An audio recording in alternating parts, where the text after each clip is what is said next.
آقا کریم نے فرمایا جبرائیل علیہ السلام تشریف لائے تھے اور انہوں نے مجھے یہ پیغام دیا ہے، اے اللہ کے رسول، جو شخص آپ کے اوپر درود پڑھتا ہے اللہ تعالیٰ اس کے اوپر اپنی رحمت کا نزول فرما دیتے ہیں۔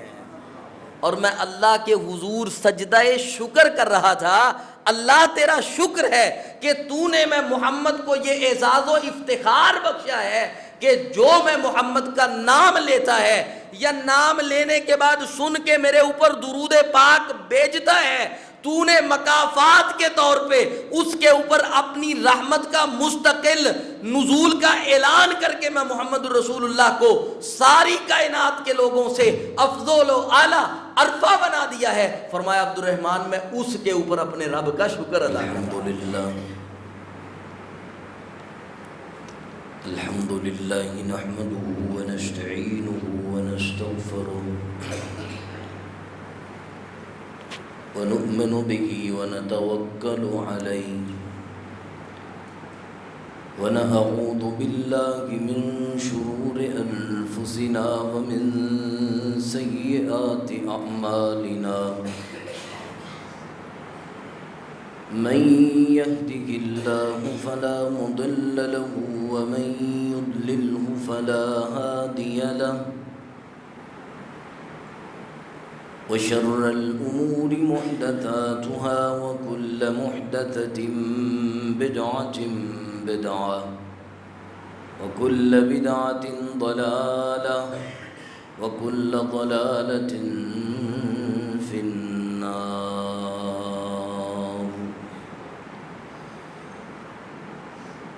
قال الله تعالى وتبارك في القرآن المجيد والفرقان الحميد: أعوذ بالله السميع العليم وبوجهه الكريم وسلطانه القديم من الشيطان اللعين الرجيم من همزه ونفخه ونفسه۔ بسم الله الرحمن الرحيم۔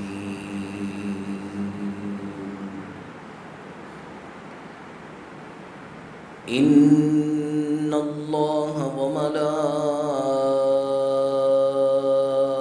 وملائكته يصلون على النبي إن الله وملائكته يصلون على النبي إن الله وملائكته يصلون على النبي يا أيها الذين آمنوا صلوا عليه وسلموا تسليما۔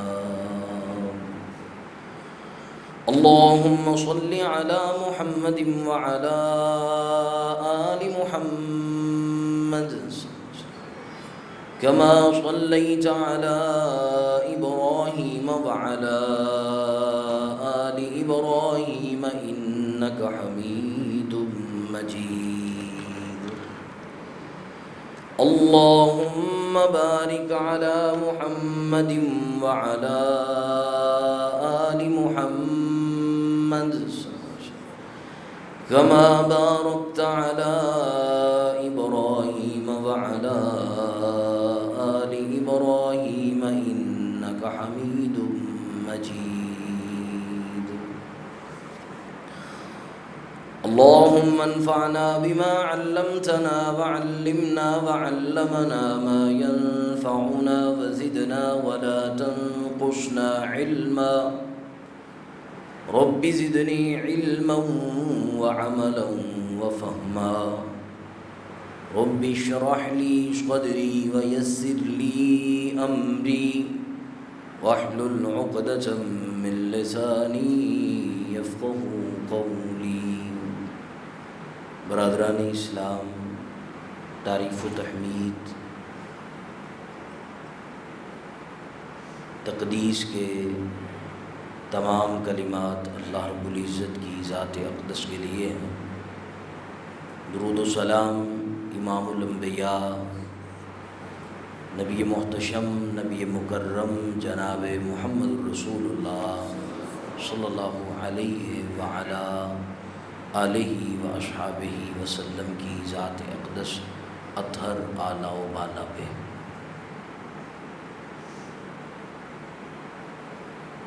یقیناً آپ لوگ بڑے خوش نصیب ہیں کہ جنہیں اللہ تعالیٰ نے اس پرفتن دور میں اپنے اس گھر میں جمع ہونے کی توفیق بخشی ہے، اور جہاں آپ کے لیے یہ ایک بڑا اعزاز ہے، میرے لیے ایک امتحان ہے کہ قاری صاحب نہیں ہوتے تو ہم کچھ بیان کر لیتے ہیں، اور آج یہ کرسی ہمارے بالکل اوپر رکھ کے بیٹھ گئے ہیں۔ بہرحال ان کا حکم ہے، کوشش کریں گے کچھ بیان کرنے کی، اللہ توفیق عطا فرمائے، اللہ شرح صدر فرمائے۔ یہ کوئی جذباتی تقریر نہیں ہے، یہ بات یاد رکھیں، اور اگر آپ تھوڑا تھوڑا قریب ہو جائیں، کیا خیال ہے یہ ٹیک اتار کے، جنہیں کوئی مسئلہ نہیں ہے، جنہیں کوئی مسئلہ نہیں ہے وہ اللہ کی رضا کے لیے قریب آ جائیں، جنہیں کوئی مسئلہ ہے وہ بیٹھے رہیں، اگر انہیں کسی کو ہم سے بھی کوئی مسئلہ ہے تو وہ بھی بیٹھے رہیں۔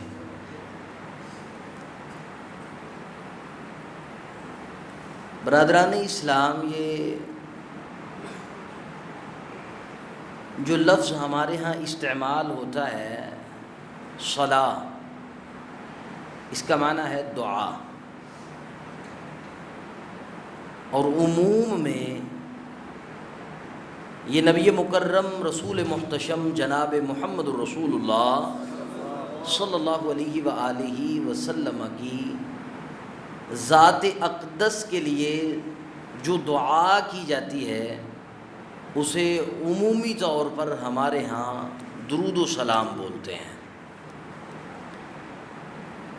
یہ لفظ صلاۃ جو ہے، اگر اس کا تعلق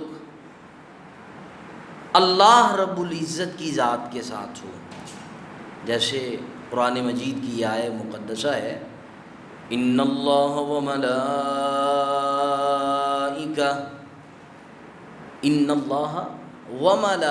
پہلے اللہ رب العزت کا ذکر آیا ہے۔ اگر اس لفظ کا تعلق اللہ رب العزت کی ذات گرامی کے ساتھ ہو تو پھر اس کا معنی ہوگا کہ اللہ رب العزت اپنے پیارے محبوب پیغمبر جناب محمد الرسول اللہ صلی اللہ علیہ وعلا آلہ و اصحابہ وسلم کی ذات گرامی کے اوپر اپنی رحمت کا نزول فرماتے ہیں۔ اور دوسرا معنی بعض لوگوں نے یہ کیا ہے کہ رسول کائنات کا ذکر اپنے فرشتوں کی جماعت میں بیٹھ کے فرماتے ہیں، اور اگر اس کا تعلق فرشتوں کے ساتھ ہو، اللہ تعالیٰ کی نورانی مخلوق کے ساتھ ہو، اسی آیت طیبہ کا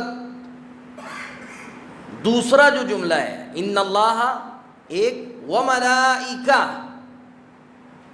اگر اس کا تعلق اللہ رب العزت کے فرشتوں کے ساتھ ہو تو اس کا مطلب ہے کہ اللہ کے نورانی فرشتے رسول کائنات علیہ الصلاۃ والتسلیم کے درجات کی بلندی کے لیے اللہ رب العزت سے دعا کرتے ہیں، درخواست کرتے ہیں، التماس کرتے ہیں۔ اور اگر اس کا تعلق انسانوں کے ساتھ ہو، جیسے فرمایا یا ایھا الذین آمنوا صلوا علیہ وسلموا تسلیما، اور اگر اس کا تعلق انسانوں کے ساتھ ہو تو اس کا مطلب بھی یہی ہے کہ انسانوں کا اللہ رب العزت سے اپنے پیارے محبوب علیہ الصلاۃ والتسلیم کے لیے درجات کی بلندی کی دعا کرنا۔ ایک بات ہمیں سمجھ آ گئی یہ 3 چیزیں میں نے بیان کی ہیں۔ اللہ رب العزت کی ذات کے ساتھ تعلق لفظ صلاح کا، فرشتوں کے ساتھ تعلق لفظ درود یا صلاح کا، انسانوں کے ساتھ تعلق لفظ درود یا صلاح کا، اور اس سے پہلے میں نے اس کا معنی ذکر کیا ہے۔ اب یہ جو درود پاک ہے نا، یہ ہم نے یوں سمجھے کہ ایک گروہ کو دے دیا ہے، اور جس مسجد میں ہم بیٹھے ہیں عمومی طور پر لوگ یہ سمجھتے ہیں کہ نعوذ باللہ من ذالک یہ لوگ درود پاک کے منکر لوگ ہیں، نعوذ باللہ من ذالک، یہ ان کا کہنا ہے، اور ان کے کہنے سے ہمیں کوئی فرق پڑنے والا نہیں ہے۔ بہرحال گزارش میں ضرور کروں گا کہ نبی ہمارے ہیں، دعویٰ ہمارا ہے نا کہ نبی ہمارے ہیں، کہ ہمارے جو پیر ہیں وہ نبی محتشم جناب محمد الرسول اللہ صلی اللہ علیہ وسلم ہیں۔ جب سب سے زیادہ ان کے ساتھ تعلق ہمارا ہے تو پھر سب سے زیادہ درود کی لہر بھی کہاں سے آنی چاہیے؟ ہم سے آنی چاہیے نا، اصول ہے، ہمارا دعویٰ ہے۔ تو عرض کرنے کا مطلب یہ ہے، اس گروہ نے درود پاک کے لفظ کو اپنی زبان میں اس قدر متنازع بنا دیا کہ اگر ہم نے لوگوں کو بتلایا کہ درود یوں نہیں یوں پڑھنا ہے تو لوگوں نے ہمیں درود کا منکر کہنا شروع کر دیا۔ وہی ہے نا جو کہتے ہیں جناب درود لکھوی بھی ہے، درود کروڑوی بھی ہے، درود ہزاروی بھی ہے۔ اب مجھے بڑی معذرت کے ساتھ بتائیں، جس چیز کا تعلق نبی پاک کے ساتھ ہے، نبی پاک کے دور میں اردو زبان موجود تھی؟ یہ لاکھ کس زبان کا لفظ ہے؟ اس کا مطلب ہے کہ کہیں قریب قریب، کہیں قریب قریب اسے گڑھ لیا گیا ہے۔ یہ جو کروڑوی ہے یا تو علاقہ ہے، پھر بھی اس وقت یہ علاقہ موجود نہیں تھا، اس نام کے ساتھ کوئی بھی کسی حدیث میں ہم نے نہیں پڑھا، اور اگر اس کا تعلق وہ روپے پیسے ہیں اس کے ساتھ تو اس وقت بھی ایسا کوئی تصور موجود نہیں تھا۔ اس کا مطلب ہے کہ یہ بھی قریب قریب کی کوئی پیدائش ہے، کسی نے بنا لیا ہے۔ تو میں نے عرض کرنا ہے کہ یہ اس نبی کے اوپر درود پڑھنا سارے تنازعات، اختلافات، مقدمات کو چھوڑ کر اس قدر فضیلت کا حامل ہے کہ اللہ کے پیارے محبوب علیہ السلام نے فرمایا کہ بروز محشر اللہ رب العزت کے حضور جو سب سے زیادہ میرے قریب ہوگا وہ شخص ہے جس کی زبان ہر وقت درود پاک سے تر رہتی ہے، وہ پڑھتا رہتا ہے اللہم صلی علی محمد وعلی آل محمد۔ اب ایک نقطے کی بات بیان کروں، رسول کائنات کی جو زندگانی ہے نا، اس زندگی میں رسول کائنات علیہ السلام کو اگر کوئی تحفہ دیتا، آپ بھی دیتے ہوں گے قاری صاحب کو تحفے، یہ ماشاءاللہ دیتے ہیں نا؟ آپ بھی گاٹی دیتے ہیں؟ اچھا چلیں جی، اللہ تعالیٰ توفیق عطا فرمائے۔ رسول کائنات کو بہرحال لوگ دیتے تھے اور بہت زیادہ دیتے تھے، بلکہ اگر میں یوں کہوں تو مبالغہ نہیں ہے کہ رسول کائنات کی زندگی میں پہنا ہوا ہر لباس ہی تحفہ ہوا کرتا تھا، اور اگر کسی کے گھر میں گھی ہے تو وہ رسول کائنات کے گھر میں بھی موجود ہوتا تھا، اگر کسی کے گھر میں نہیں تو پھر نہیں ہے ہی نہیں۔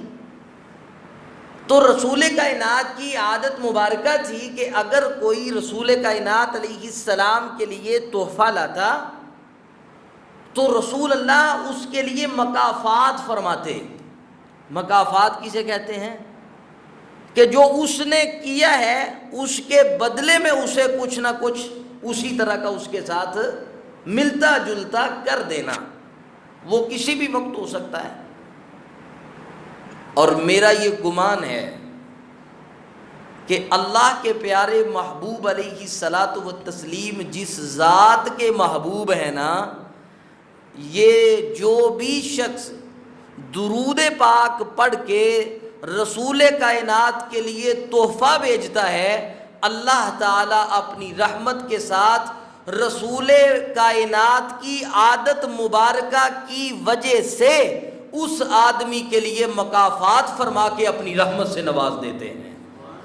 اللہ کی رحمت کے ساتھ مکافات ہوتی ہیں۔ اس کی دلیل ہے کہ اللہ کے پیارے محبوب علیہ السلام نے فرمایا کہ جو شخص میرے اوپر درود پڑھتا ہے ایک بار، اس کی زبان حرکت کرتی ہے، اس کے کان کے پردے کے ساتھ میرا نام ٹکراتا ہے تو فوراً کہتا ہے صلی اللہ علیہ وسلم، تو اللہ تعالیٰ ایک وقت میں اس خوش نصیب کے لیے 3 انعامات کا اعلان کرتے ہیں۔ پہلا انعام اس میں سے یہ ہے کہ اللہ تعالیٰ اس شخص کے لیے 10 نیکیاں لکھ دیتے ہیں۔ آج کے دن تو نیکی کی قدر کوئی نہیں ہے۔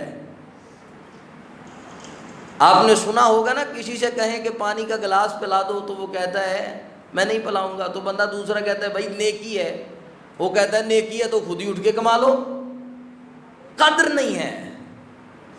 مسجد سے تنکا اٹھانا یہ ثواب کا کام ہے، لیکن کسی سے کہا جائے ہم سب مل کے صفائی کرتے ہیں تو کہتے ہیں میری ذمہ داری نہیں ہے، قدر نہیں ہے۔ یہ قدر اس دن ہوگی جس دن اللہ کے حضور پیشی کے بعد ہمارے لیے اللہ رب العزت کے وہ مقرر کردہ فرشتے جو انہوں نے لکھا ہوا ہے کرامن کاتبین نے، وہ ہمارے سامنے پیش کریں گے۔ اقرا کتابک کفی بنفسک الیوم علیک حسیبا، پڑھ اس کتاب کو کتنی نیکیاں ہیں۔ پھر وہاں ڈھونڈے گا صفحات میں، زیادتیاں ظلم ستم تو موجود ہوگا، اگر نیکیاں موجود نہ ہوں گی تو ایک ایک نیکی کے لیے ترستا پھرے گا، ایڑیاں رگڑے گا، نہ اس کی ماں کام آئے گی، نہ اس کی بہن کام آئے گی، نہ اس کا بھائی کام آئے گا، نہ اس کا باپ کام آئے گا۔ ایک نیکی کے لیے سبھی یہ کہہ دیں گے چلا جا، اپنی ساری نیکیاں ہمیں دے دے، ہم ایک تجھے دینے والے نہیں ہیں۔ کیوں کہ تو نے اس دنیا میں رہ کے نیکی کی قدر نہیں جانی، حالانکہ ان کے پاس ہے ہی ایک اور اس کے پاس 999 ہے۔ یہاں قدر کوئی نہیں، وہاں قدر اتنی ہے۔ ایک کے پاس 999، وہ ایک کے لیے ترس رہا ہے اور ایک بھی کوئی دینے کے لیے تیار نہیں ہے۔ وہ بھی چاہتا ہے کہ اللہ تعالیٰ کہ حضور میں کہوں، اللہ تعالیٰ مجھ سے پوچھے بتا تیرے نامہ اعمال میں کیا ہے، تو میں یہ تو کہہ سکوں اللہ ایک تو زندگی میں اچھا کیا تھا نا، اگر ہوا ہی کچھ نہ تو کس منہ سے جائے گا۔ فرمایا 10 نیکیوں کا اضافہ۔ عرف عام میں یہ روایتیں آپ نے کئی بار سن رکھی ہیں، لیکن یاد دہانی کے لیے عرض کرنا چاہتا ہوں۔ آقا کریم فرماتے ہیں دوسرا انعام اس کے لیے یہ ہے کہ اللہ تعالیٰ اس کے 10 درجات بلند کر دیتے ہیں۔ 10 درجات بلند کرتے ہیں اس کے لیے۔ یہاں اپنے مقام کی بلندی کے لیے چمچا گیری کرتا ہے، پیچھے پیچھے بڑے کی، مال والے کی غلط بات کو بھی صحیح کہتا ہے کہ اس کی نظر میں میرا مقام بڑھ جائے۔ اللہ کہتے ہیں تو میرے محبوب کے نام پہ درود پڑھ، میں رب دنیا میں بھی تیرے درجے بلند کر دیتا ہوں، آخرت میں بھی تیرے درجوں کو بلند کر دوں گا۔ دوسرا انعام۔ تیسرا انعام اس خوش نصیب کے لیے، رہتے ہوئے دنیا میں معاشرتی زندگی کے اندر گناہ ہوتے ہیں، غلطیاں ہوتی ہیں، خطائیں ہوتی ہیں، ان غلطیوں کی معافی کے لیے مجرب ترین نسخہ ہے۔ اللہ کے محبوب فرماتے ہیں اگر کوئی شخص ایک مرتبہ میرے اوپر درود پاک کی لہر بھیجتا ہے، اللہ رب العزت اس آدمی کے 10 گناہوں کو اپنی رحمت سے معاف فرما دیتے ہیں۔ تو میں نے عرض کیا ہے کہ محبوب کائنات تحفہ لیتے، مکافات کرتے۔ اللہ کی میرے محبوب کے ساتھ محبت اتنی ہے، محبوب کائنات کی جو عادت مبارکہ تھی وہ رسول کائنات کے اس دنیا سے چلے جانے کے بعد بھی جاری و ساری ہے۔ کیوں؟ کہ اللہ کے پیارے محبوب پیغمبر جناب محمد رسول اللہ صلی اللہ علیہ وسلم کے پیارے صحابی حضرت عبد الرحمن بن عوف رضی اللہ تعالیٰ عنہ کہتے ہیں کہ ایک دن میں رسول اللہ کے ساتھ جا رہا تھا کہیں، تو آقا کریم علیہ السلام سجدے میں گر گئے۔ اتنا لمبا سجدہ کیا، اتنا لمبا سجدہ کیا، کہتے ہیں کہ مجھے ڈر لگ گیا کہ کہیں رسول کائنات کی روح قبض نہ کر گئی ہو، پریشان ہو گیا۔ اور جن کے ساتھ محبتیں ہونا، ان کی جدائی انسان کو زندہ مار دیتی ہے۔ ڈر گئے کہ ہم اپنے محبوب کے بغیر کیسے رہ سکیں گے۔ فوری طور پر آقا کریم علیہ السلام کے قدمین مبارک کو ہاتھ لگاتے ہیں۔ آقا کریم علیہ الصلاۃ والتسلیم نے سجدے سے سر اٹھایا، دیکھا عبد الرحمن بن عوف کی آنکھوں سے آنسو، دل غمگین ہے، چہرہ مرجھایا ہوا ہے۔ پوچھا عبد الرحمن کیا ہوا ہے؟ کہتے ہیں اللہ کے رسول میں یہ سمجھ بیٹھا تھا کہ آپ کے سجدے کی طوالت دیکھ کے مجھے یہ لگا شاید کہ آپ کی روح قبض کر گئی ہے۔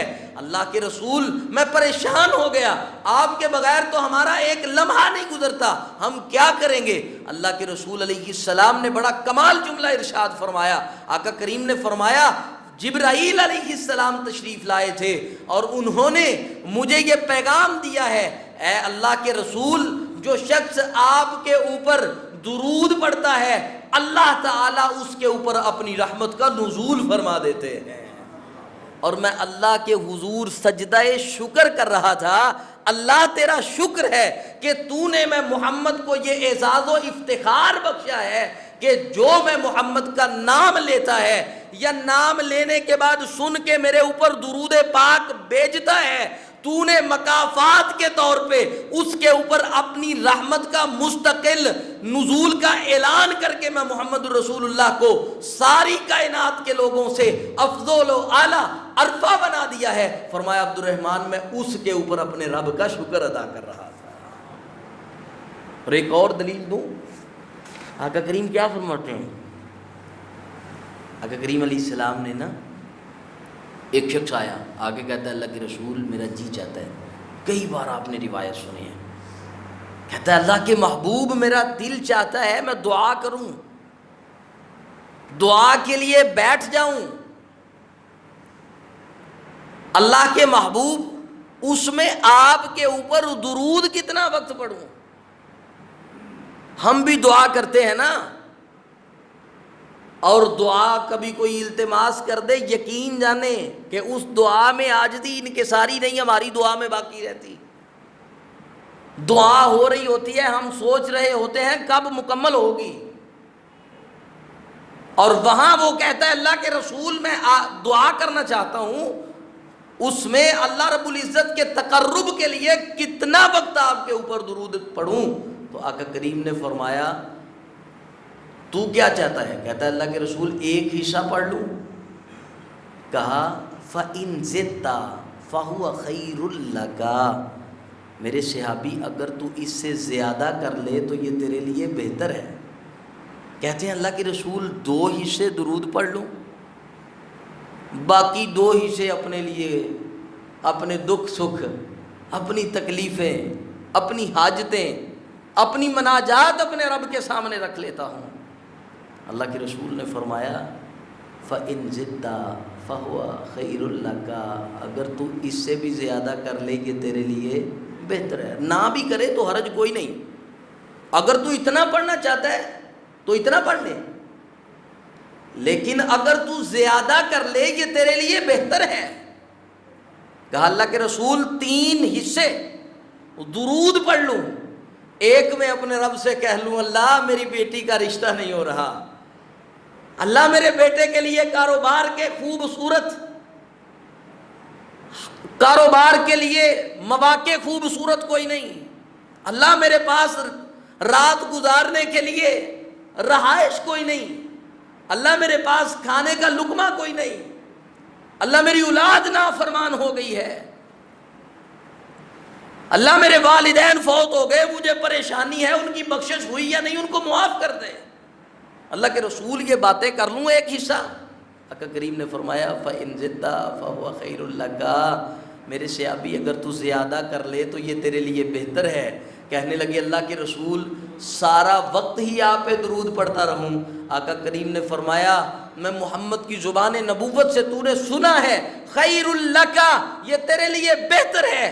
اللہ کے رسول نے فرمایا ہاں اگر تو ساری دعا میں ہی کہتا ہے اللہم صلی علی محمد وعلی آل محمد کما صلیت علی ابراہیم وعلی آل ابراہیم انک حمید مجید، اللہم بارک علی محمد وعلی آل محمد کما بارکت علی ابراہیم وعلی آل ابراہیم انک حمید مجید، اللہم صل وسلم وبارک علی محمد کما تحب وترضی، اللہم صل علی محمد صلی اللہ علیہ وسلم صلی اللہ علیہ وسلم تسلیما کثیرا۔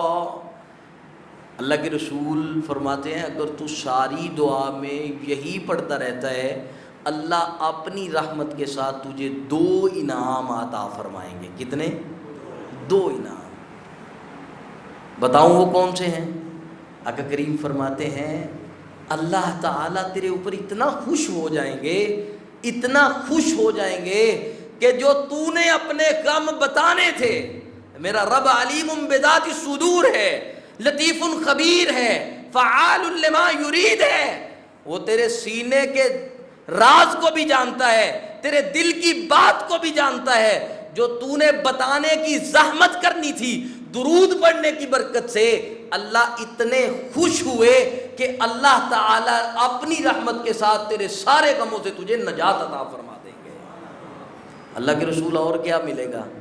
فرمایا اگر تو ایسا ہی کرتا ہے نا تو اللہ تعالیٰ اپنی رحمت سے تیرے سارے گناہوں کو معاف فرما دیں گے۔ کتنے انعام ہوئے؟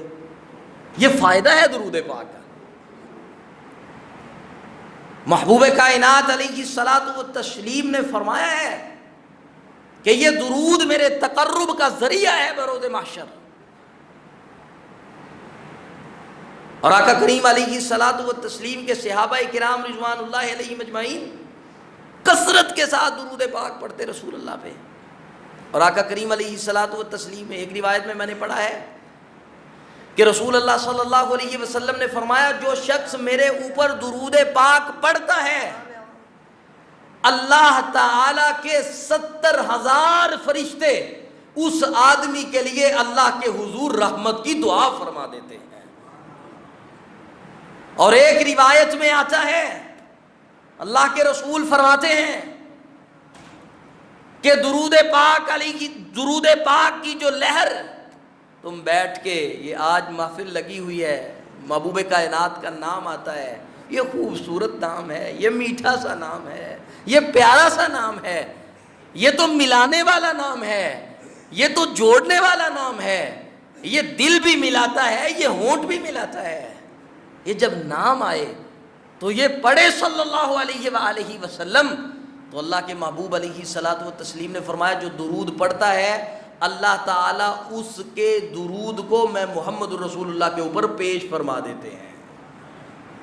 اب مجھے بتائیں کہ جب رسول کائنات علیہ الصلاۃ والتسلیم کے اوپر پیش کیا جاتا ہے، میں آگے اختلاف میں نہیں جانا چاہتا، یہاں سے مسئلے الگ ہو جاتے ہیں، یہاں سے لڑائی پڑ جاتی ہے۔ دیکھیں نا یہ کتنا خوبصورت مسلک ہے ہمارا کہ ہم کہتے ہیں بھائی اللہ کی شان اللہ جیسے چاہے پہنچائیں، جیسے چاہے سنائیں، ہمارا مسئلہ ہی نہیں۔ او بھائی تیرا کام ہے کھانا، تو کھا، تجھے بتا دیا گیا ہے کہ یہ حلال ہے الحمدللہ کھا لے، تو آگے سے کہتا ہے آیا کہاں سے، آئے گا کیسے، کیا ہوگا، یہ تیرا مسئلہ ہی نہیں۔ تیرا کام ہے تو درود پڑھ، تیرے لیے اللہ کی رحمت کا نزول ہوگا۔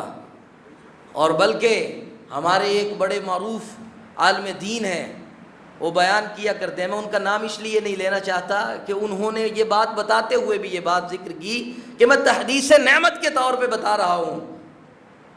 کہتے ہیں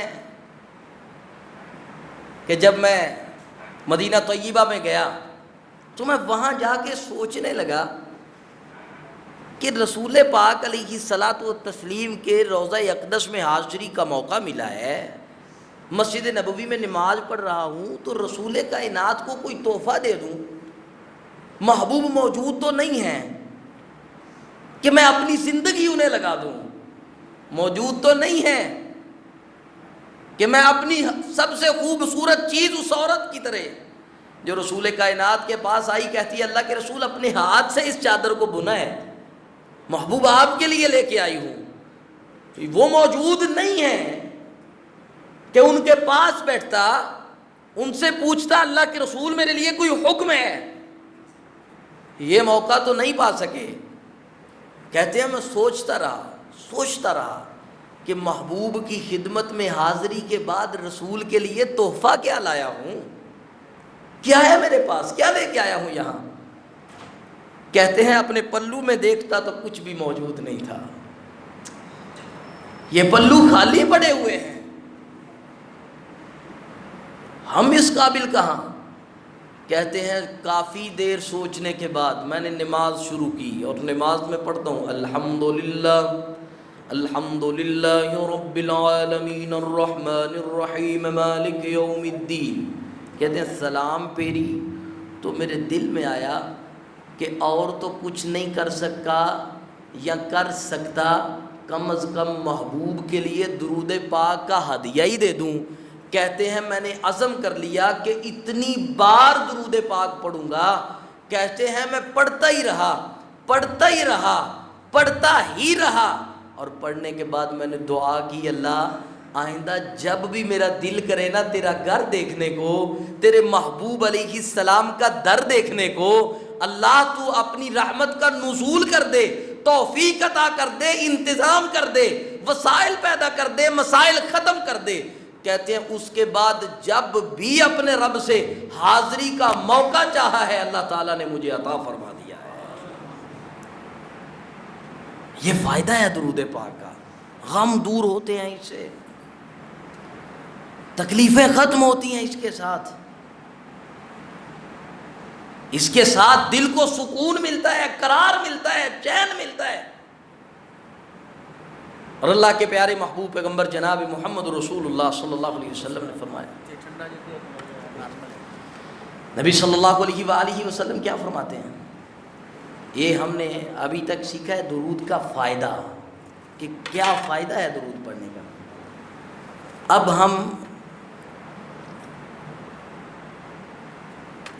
سیکھیں گے اگر کوئی نہیں پڑھتا تو اس کو نقصان کیا ہے۔ یہاں بھی ایک بات یاد رکھیں، جس طرح اگر کوئی شخص اللہ رب العزت کی تعریف و تحمید نہیں کرتا، تکبر کرتا ہے، اس کا دل ہی نہیں کرتا اپنے رب کی تعریف کرنے کو، چیل پونا کرتا ہے ادھر، اپنی چھوٹی سی فیکٹری کے مالک کو خوش کرنے کے لیے جی چاہے تو ساری رات کھڑا رہے، لیکن جب رب کی باری آتی ہے تو مولانا صاحب 2 4 5 حدیثیں یا 5 آیتیں اللہ تعالیٰ کی تحمید کی، تسبیح کی پڑھے دعا میں تو کہتا ہے یار ایڈی لمبی دعا کرا دیتی ہے، یہاں نہیں، نہ کرے۔ اللہ کی قسم اٹھا کے کہتا ہوں کہ کوئی شخص بھی روئے زمین کے اوپر اللہ کی تسبیح نہ کرے، پھر بھی اللہ کی ذات بڑی بلند ہے، تیری سوچ سے بھی بلند ہے، تیری ذات اوقات سے کہیں بلند ہے۔ اس نے تو تجھے نوازنے کے بہانے بنائے ہوئے ہیں، اور اسی طرح تجھے نوازنے کا ایک بہانہ یہ ہے، اگر کوئی بھی شخص روئے زمین کے اوپر رسول کائنات کے اوپر درود نہ پڑھے، اللہ کی قسم اٹھا کے کہتا ہوں رسول اللہ کی ذات تیرے درود کی محتاج نہیں ہے۔ او میرے بھائی یہ تو تیرے لیے ذریعہ ہے، ایک بہانہ ہے، بخشش کا، ایک بہانہ ہے معافی کا۔ اس لیے اگر کوئی پڑھتا ہے تو اس کا احسان نہیں، اگر کوئی نہیں پڑھتا تو اتنا بڑا بد نصیب ہے۔ محبوب کائنات علیہ الصلاۃ والتسلیم نے فرمایا بخیلوں میں سے سب سے بڑا بخیل، ایک بخیل وہ ہے، ایک کنجوس وہ ہے جو اپنی پاکٹ سے پیسہ نہیں لگاتا۔ مسجد کی ٹوٹی ٹوٹی ہے، 7 دن ٹوٹی رہی، جو کوئی پرواہ نہیں۔ اس کی دہلیز پہ غریب آیا، اس نے درخواست کی کہ میرے پاس کھانے کے لیے کچھ نہیں، روٹی کا نوالا دے دے۔ اس نے 10 باتیں سنائی، بھگا دیا۔ اس کی بہن اس کے دروازے پہ آئی ہے کہ میرے بیٹے کے علاج کے لیے پیسوں کی ضرورت ہے، علاتا نہیں۔ ایک بخیل یہ ہے، ایک کنجوس یہ ہے۔ آقا کریم نے فرمایا سب بخیلوں میں سے بڑا بخیل وہ ہے جس کے سامنے میں محمد کا نام آیا اور وہ درود پڑھنے سے محروم رہ گیا۔ کتنا بڑا بخل ہے یہ کہ اس کی زبان ہی نہیں ہل سکی اپنے اس نبی کے لیے کہ جس نبی نے طائف کی وادی میں پتھر کھائے تیرے لیے، جس نبی نے لوگوں کی گالیاں، طنز، تانے برداشت کیے تیرے لیے، راتیں جاگی تیرے لیے۔ اللہ کی قسم اگر رسول کائنات علیہ السلام کو میرا رب نہ روکتا تو میرے محبوب ساری زندگی، ساری رات کھڑے ہو کے تیرے لیے اللہ کے حضور دعائیں کرتے، مناجات کرتے۔ یہ تو میرے رب نے کہا تھا محبوب کچھ دیر سو لیا کرو، قم اللیل نصفہ او انقص منہ قلیلا۔ تیرے قدموں میں پڑی ہوئی ورم میں رب کو گوارا نہیں ہے۔ تو اپنے نبی کے لیے زبان ہلا کے درود نہ پڑھ سکے تو میرے محبوب فرماتے ہیں کائنات کا بخیل اور کنجوس آدمی ہے یہ، اتنا بھی نہیں کر سکتا۔ جان دینا تو بڑی آگے کی بات ہے، قربانی دینا تو بڑی آگے کی بات ہے، اور تیری زبان ہی نہیں ہلتی، توفیق ہی نہیں ملتی۔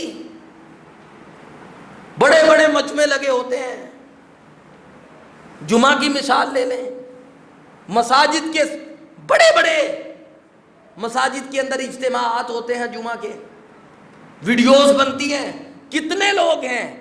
اگر ہم ویڈیو سنیں اور سننے کے بعد یہ اندازہ کریں کتنے لوگ ہیں کہ خطیب کے علاوہ خطیب کے نام لینے کے اوپر جن کی درود پڑھنے کی آواز آتی ہے، کتنے لوگ ہیں ایسے؟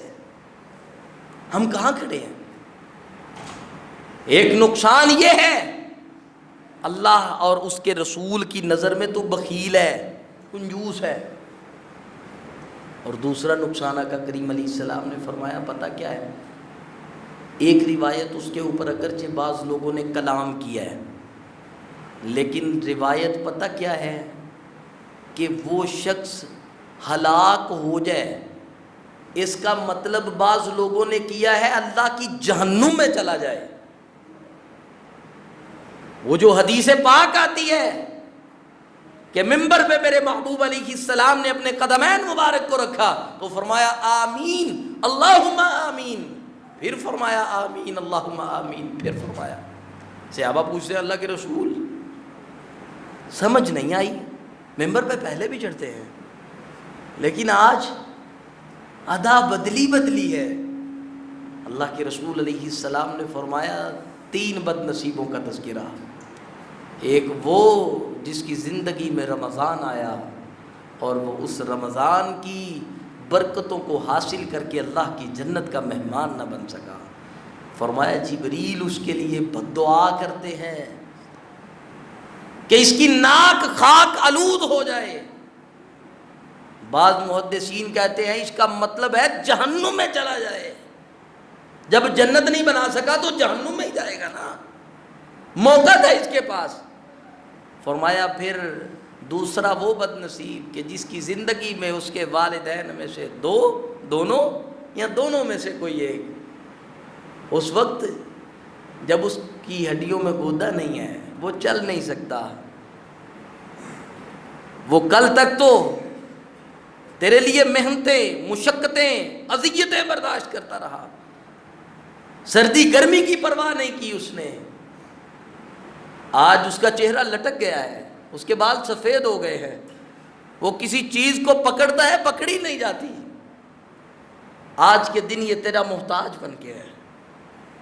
کل تک تو پکڑتا تھا, تجھ سے نہیں پکڑی جاتی تھی. تو گرتا تھا, یہ تجھے اٹھا کے چلاتا تھا. تیری ماں, کل تک تو بھوکا تھا, تیری بھوک کو مٹانے کے لیے اللہ نے تیری ماں کے خون کو دودھ کی صورت میں تیرے لیے پیش کر دیا. وہ ماں آج تیری منتظر ہے. فرمایا جس بد نصیب کے لیے اس کے والدین دونوں یا دونوں میں سے کوئی ایک اسے ملا, وہ ان کی خدمت کر کے جنت حاصل نہ کر سکا. جبریل کہتے ہیں اللہ کے رسول اس کی ناک خاک آلود ہے, وہ تباہ و برباد ہے. اللہ کے رسول فرماتے ہیں ہاں جبریل وہ بد نصیب اسی لائق ہے. میں بھی دعا کرتا ہوں ہاں اس کے ساتھ ایسا ہی ہونا چاہیے. اور جس کے لیے نبی کی بد دعا ہو وہ مولوی صاحب سے آگے کہے میرے لیے دعا کریں, قبول ہو جائے گی؟ ایمانداری کے ساتھ بتائیں ہاں ذرا. اور تیسرا وہ بد نصیب ہے, آقا کریم نے فرمایا جبریل کہتے ہیں اللہ کے رسول جس کے سامنے آپ کا نام آیا اور وہ درود پاک نہیں پڑھتا, اس بد نصیب کے لیے بھی یہی بد دعا ہے کہ وہ خاک آلود ہو جائے, ہلاک ہو جائے. اللہ کے رسول فرماتے ہیں میں نے بھی کہا ہاں ہاں وہ اسی لائق ہے. اب مجھے بتائیں ہاں کہاں کھڑے ہیں ہم؟ یہ چھوٹی سی بات ہے بھائی, چھوٹی سی بات ہے بالکل, اور نقصان کتنا بڑا ہے. اللہ کے رسول صلی اللہ علیہ وآلہ وسلم کے پاس ایک شخص نماز پڑھتا ہے اور جلدی جلدی کرتا ہے. وہ جو ہمیں کہتے ہیں نا یہ پڑھتے نہیں, وہ جلدی جلدی والا ایک آ گیا, جلدی جلدی اس نے پڑھنا شروع کر دی اور اتحیات میں بیٹھا ہے, تشہد میں بیٹھتا ہے, رسول کائنات کے اوپر درود بھی نہیں پڑھتا اور سلام پھیر دیتا ہے.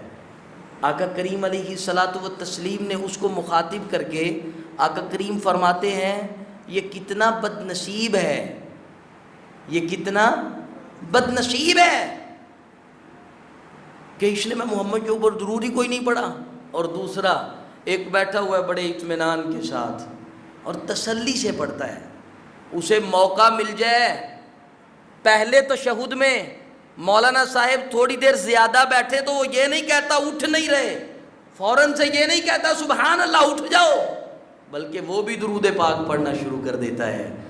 اور پھر جب دوسرے تشہد میں باری آتی ہے وہاں بھی پڑھتا ہے.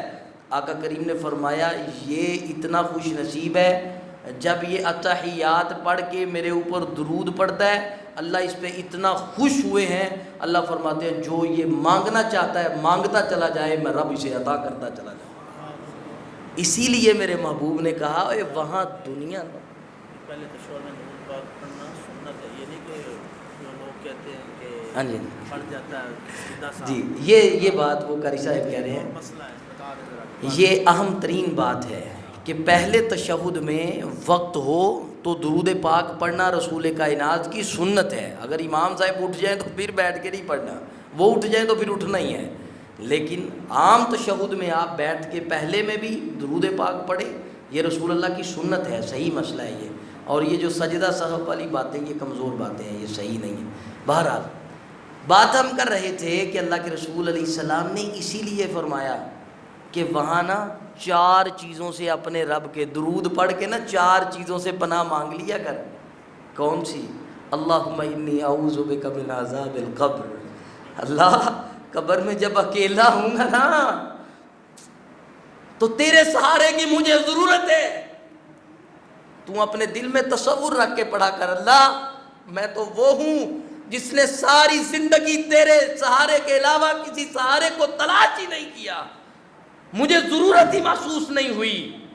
کوئی بد نصیب تو کہتا رہا کہ غوث پاک آ جائیں گے, کوئی کچھ کہتا رہا, اللہ میں نے تو صرف تیری رحمت کا سہارا چاہا ہے, اللہ میرے اوپر کرم کر دے. اللہم انی اعوذ بک من عذاب القبر, اللہ میں اس قابل نہیں ہوں کہ قبر مجھے دبائے, اللہ میں اس قابل نہیں ہوں کہ قبر کے اژدہے میرے لیے عذاب کا سبب بن جائیں, اللہ میں اس قابل نہیں ہوں کہ اس اندھیری کوٹھلی میں رہ سکوں.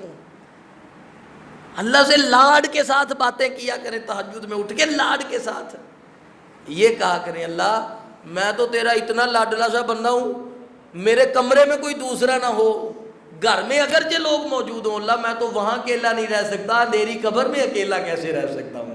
اللہ تو اپنی رحمت کا سایہ کر دینا۔ اللہم انی اعوذ بک من عذاب القبر ونعوذ بک من عذاب جہنم، اللہ کی جہنم سے پناہ مانگ لیا کرو۔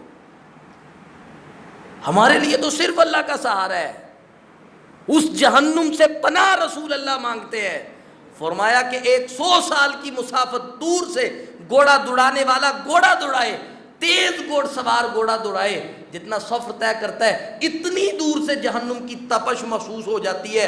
لیکن آج کل کچھ بد نصیب کہتے ہیں کہ ہمارے غوث پاک جہنم میں چلے جائیں گے، جہنم میں چلے جائیں گے۔ رسول کہتے ہیں میں پناہ مانگتا ہوں اس کی تپش سے بھی جو 100 سال دور سے محسوس ہوتی ہے۔ یہ کہتا ہے اندر چلے جائیں گے، پھر اندر سے اٹھا اٹھا کے لے آئیں گے۔ اور میں کہتا ہوں تو درود پڑھ کے اللہ سے کہا کر، اللہ ہمیں نکالنے والا، اس سے بچانے والا تو ہے، اللہ تیرے علاوہ ہمارا کوئی سہارا نہیں، اللہ ہم نے تو ضرورت ہی محسوس کوئی نہیں کی تیرے علاوہ۔ اللہ ان کو قیامت کے روز بتا دینا کہ یہ وہ اللہ کی جنت کے مہمان ہیں جو دنیا میں بھی دل میں اللہ کے رسول کی محبت کے علاوہ کسی کی محبت نہیں رکھتے تھے، اور سجدے کے لیے رب العالمین کے در کے علاوہ کوئی در نہیں سمجھتے تھے۔ اللہ کہیں گے جاؤ چلے جاؤ، تمہاری بات ہی اور ہے۔ اللہ ہم سب کو اپنی جنت کا مہمان بنا دے۔ اور پھر فرمایا وَنَعُوذُ بِكَ مِن فِتْنَةِ الْمَسِيحِ الدَّجَّالِ، یہ دجال سے بھی پناہ رسول اللہ نے مانگی۔ پھر فرمایا یہ مانگنا اللہ خوش ہو جاتے ہیں، اللہ دے دیتے ہیں، اس لیے یہاں مانگ، پناہ مانگ دجال سے۔ دجال کا ظہور تو نہیں ہوا ہمارے، ہم نے دیکھا نہیں ہے، آ چکا ہے، وہ رسول کائنات کے دور میں ہی اس کا ظہور ہو گیا ہے، لیکن جب وہ اپنے پورے اختیار کے ساتھ ابھی نہیں آیا ہمارے پاس، اللہ اس کے فتنے سے ہمیں محفوظ رکھے۔ عرض کرنے کا مطلب یہ ہے کہ دجال کے کئی چیلے ہمارے پاس موجود ہیں، اللہ ان سے بھی بچائے۔ اور پھر فرمایا وَنَعُوذُ بِكَ مِن فِتْنَةِ الْمَحْيَا وَالْمَمَاتِ، اللہ زندگی موت کے فتنوں سے، اللہ کوئی ایسا شر انگیز ایسی بات کر دے کہ میں صحابہ کا دشمن بن جاؤں، اللہ ایسے بد نصیب سے مجھے بچانا، وہ بھی میری زندگی کا فتنہ بن کے میرے سامنے آئے گا۔ اللہ رسول اللہ کی سنت سے ہٹ جاؤں، یہ بھی میرے لیے آزمائش ہے، اللہ میں پناہ چاہتا ہوں۔ یہ مانگا کریں اللہ تعالیٰ سے۔ تو بہرحال اگر کوئی نہیں مانگتا تو رسول کائنات نے کیا کہا، یہ بد نصیب ہے، جلدی کر گیا ہے۔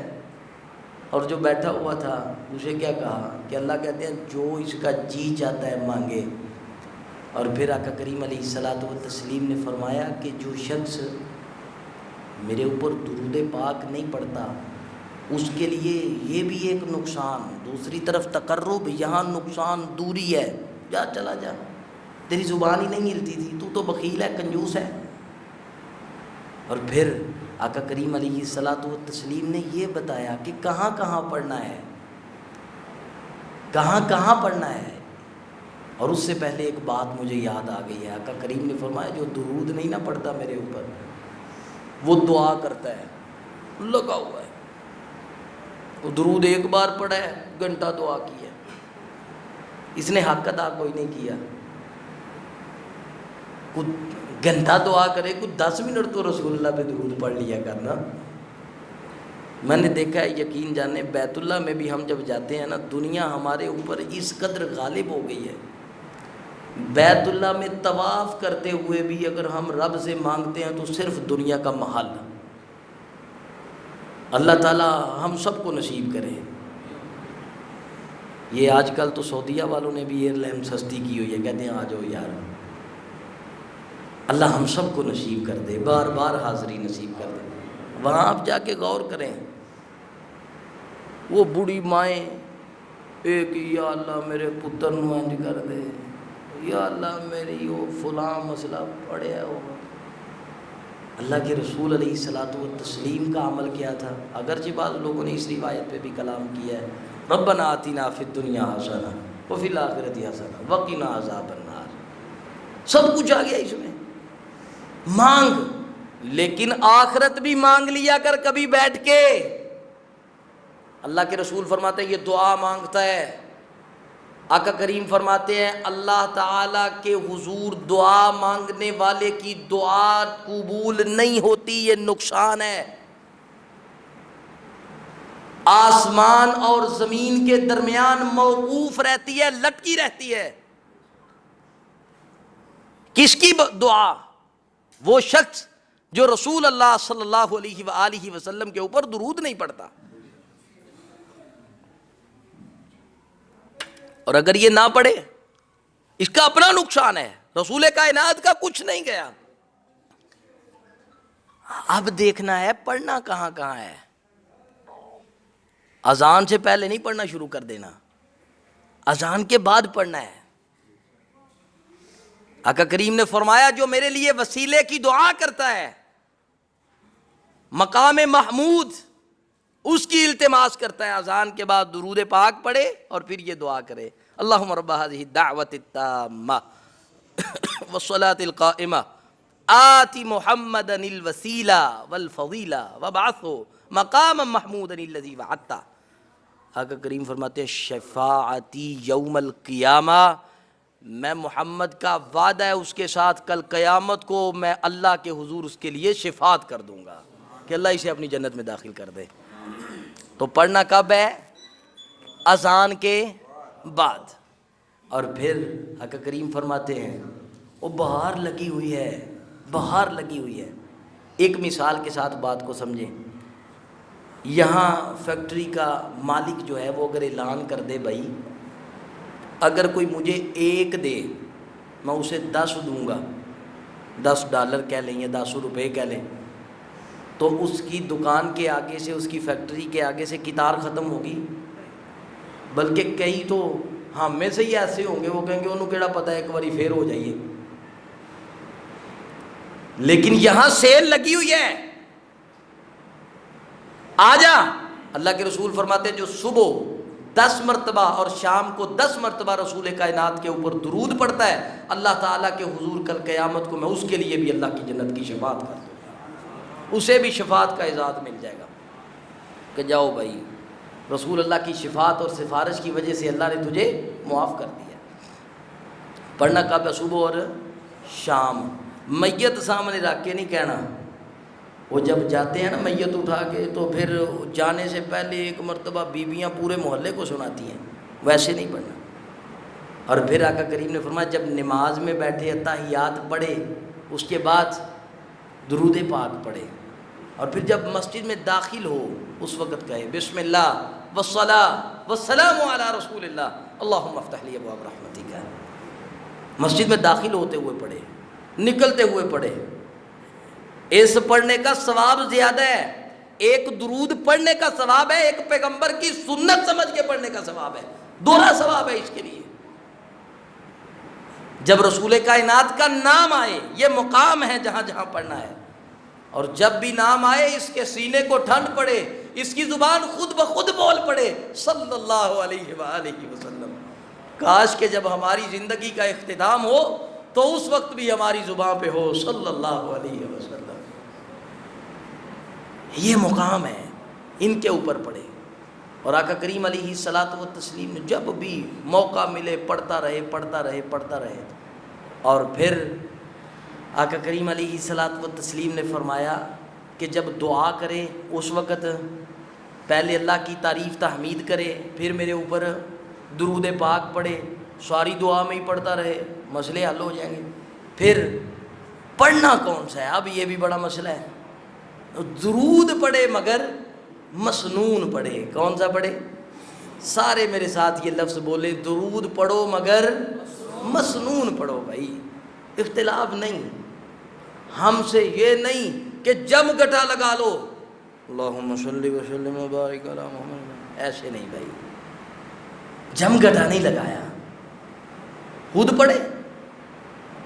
جمعہ کا دن آیا خوب پڑھے، رسول کائنات نے فرمایا پڑھے. یہاں درس میں بیٹھا ہے نام آیا بار بار پڑھے. صبح ہوئی ہے پڑھے، مسجد میں داخل ہوا ہے پڑھے، مسجد سے نکلا ہے پڑھے، نماز پڑھتا ہے پڑھے. اور پھر پڑھنا کون سا ہے؟ اللہم صلی علی محمد وعلی آل محمد۔ عبد الرحمن بن عوف کہتے ہیں اللہ کے رسول مجھے سکھا دے۔ فرمایا کیا؟ اللہ کے رسول درود کون سا پڑھنا ہے؟ سلام تو وہ تحیات والا ہو گیا، درود کون سا پڑھنا ہے؟ فرمایا عبد الرحمن پڑھ لیا کرو اللہم صلی علی محمد وعلی آل محمد صلی اللہ علیہ وسلم۔ یہ درود پاک، درود ابراہیم، یہ بات یاد رکھیں۔ اختصار کے ساتھ درود پاک کے کچھ الفاظ حدیث سے ملتے ہیں۔ اللہم صلی علی محمد بھی ملتا ہے، صلی اللہ علیہ وسلم بھی ملتا ہے۔ صحیح مسلم کی ایک روایت کے مطابق یہ بھی آتا ہے اللہم صلی علی محمد وعلی آل محمد وازواجہ وذریاتہ واہل بیتہ محمد وبارکت کما بارکت، اس طرح کے الفاظ ملتے ہیں۔ لیکن سب سے بہترین درود جو ہے نا وہ درود ابراہیمی ہے۔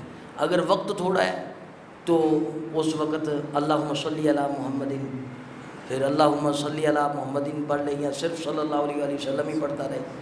لیکن یہ جو آج کل کے بناوٹی درود ہیں نا یہ نہیں پڑھنے بھائی، یہ ثواب کی بجائے گناہ ہوتا ہے، کیونکہ یہ بناوٹی ہیں، رسول اللہ سے ثابت نہیں ہے۔ وہ جو دوسرے 2-3 صحیح مسلم کے الفاظ ہیں یہ بارکتا و ازواجہ و اہل بیتہ، جس طرح مولانا صاحب کہتے ہیں ربنا تقبل منا انک انت السمیع العلیم وتب علینا انک انت التواب الرحیم وصلی اللہ تعالی علی رسول خیر خلقہ محمد وعلی آلہ واصحابہ واہل بیتہ وذریاتہ وازواجہ اجمعین۔ یہ الفاظ ذرا تھوڑے مشکل ہیں، ایک تو ہمارے پاس وقت تھوڑا ہوتا ہے اور دوسرا یاد کرنے کی عادت بھی نہیں ہوتی، تو اس لیے درود پاک پڑھتے رہا کریں اور یہ مسنون پڑھا کریں۔ آخر میں ایک درود پاک کا خوبصورت سا وظیفہ اگر آپ ایسے کر لینا روزانہ کی بنیاد پہ، ایک تسبیح صبح اور ایک تسبیح شام، سبحان اللہ و بحمدہ، پڑھے میرے ساتھ سبحان اللہ و بحمدہ،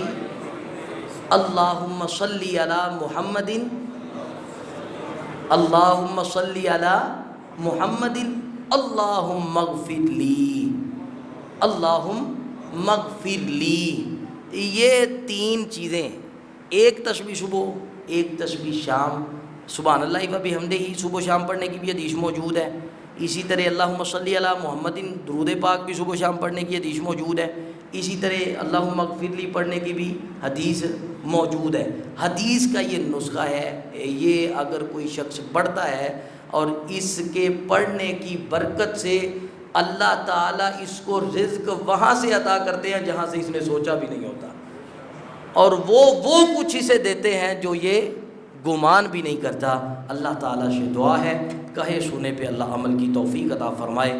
ربنا تقبل منا انک انت السمیع العلیم وتب علینا انک انت التواب الرحیم وصلی اللہ تعالی علی رسول خیر خلقہ محمد وآلہ وصحبہ اجمعین برحمتہ۔ ایک مریضہ کے لیے دعا کرنا، ہاسپٹل میں ہے مریضہ نے الحمدللہ رب العالمین والعاقبۃ للمتقین والصلاة والسلام علی سید الانبیاء والمرسلین اللہم صلی علی محمد وعلی آل محمد کما صلیت علی ابراہیم وعلی آل ابراہیم انک حمید مجید اللہم بارک علی محمد وعلی آل محمد کما بارکت علی ابراہیم وعلی آل ابراہیم انک حمید مجید ربنا ظلمنا انفسنا وان لم تغفر لنا وترحمنا لنکونن من الخاسرین۔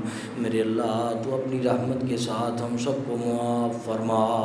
میرے اللہ تو اپنی رحمت کے ساتھ ہم سب کے صغیرہ کبیرہ، چھوٹے بڑے نئے پرانے، جان بوجھ کے ہونے والے غلطی سے ہونے والے تمام تر گناہوں کو اپنی رحمت عالیہ سے نیکیوں میں تبدیل فرما۔ میرے اللہ تو اپنی رحمت کے ساتھ غریب کی غربت کا خاتمہ فرما۔ میرے اللہ تنگ دست کی تنگ دستی دور فرما۔ میرے اللہ پریشان حال کی پریشانی دور فرما۔ میرے اللہ روحانی جسمانی بیماروں کو اپنی رحمت کے ساتھ شفا یاب فرما۔ میرے اللہ تیرے یہ بندے، اللہ تیرے یہ بندے تیری رضا کے لیے تیرے گھر میں بیٹھے سفید داڑھی داڑھیوں والے اللہ سفید داڑھیوں والے بزرگ، اللہ چھوٹے چھوٹے بچے اللہ جو بھی معصوم میرے اللہ تیرے سامنے ہاتھ اٹھائے بیٹھے، اللہ تیرے محبوب نے فرمایا کہ مجھے سفید داڑھی والے بزرگ کا حیا آتا ہے، اللہ تو اپنی رحمت کے ساتھ ہم سب کی جائز ضروریات کو پورا فرما، ہمارے بیماروں کو شفا یاب فرما میرے اللہ، ہسپتالوں میں اللہ، فٹ پاتھوں میں، گھروں کے اندر جتنے بھی بیمار اللہ تو اپنی رحمت کے ساتھ جہاں جو بھی اللہ جس کے لیے دعا کی درخواست کرنے والا کوئی موجود اللہ، یا جس کے لیے دعا کرنے والا موجود ہی کوئی نہیں اللہ، ہم اس کے حق میں بھی تیرے حضور التماس کرتے میرے اللہ تو اپنی رحمت کے ساتھ اس بیمار کو شفا یاب فرما میرے اللہ، تو اپنی رحمت کے ساتھ جہنم سے محفوظ فرما میرے اللہ، تو اپنی رحمت کے ساتھ جنت کا داخلہ نصیب فرما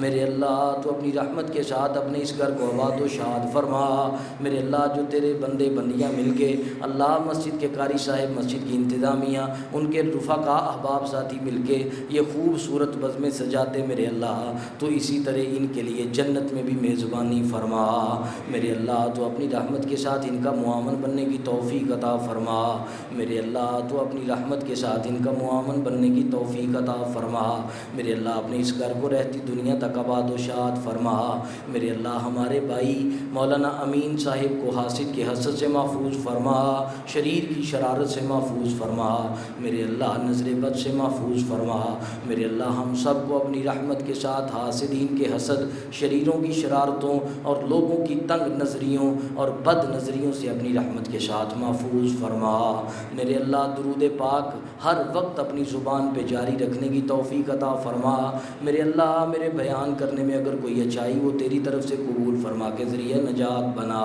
میرے اللہ، جو کمی پیشی خطا غلطی رہ گئی اللہ وہ میری طرف سے اعتراف کرتا ہوں اللہ، تو اپنی رحمت کے ساتھ اعتراف کرنے کے بعد معافی کا اعلان فرما میرے اللہ، تو اپنی رحمت کے ساتھ اپنے دین کی خدمت کے لیے پسند فرما میرے اللہ، جتنے بھی لوگ تیرے دین کی خدمت کے لیے نکلتے میرے اللہ، تو اپنی رحمت کے ساتھ سب کی نصرت و مدد فرما، سب کو اپنی تائید نصیب فرما میرے اللہ، جو ہم نے مانگا ہے وہ عطا فرما، جو نہیں مانگ سکے لیکن ہمارے لیے بہتر اور ضروری میرے اللہ وہ بھی عطا فرما میرے اللہ، بروز محشر اپنے پیارے محبوب علیہ الصلاۃ والتسلیم کی شفاعت کے ساتھ اپنی زیارت نصیب فرما میرے اللہ، اپنی جنت کا داخلہ نصیب فرما اللہ، جہنم سے محفوظ فرما، فتنہ دجال سے محفوظ فرما میرے اللہ، جو ہم نے مانگا ہے وہ عطا فرما، جو نہیں مانگ سکے لیکن ہمارے لیے بہتر اور ضروری وہ بھی عطا فرما ربنا تقبل منا انک انت السمیع العلیم وتب علینا انک انت التواب الرحیم وصلی اللہ تعالی علی رسولہ خلقہ محمد وعلی آلہ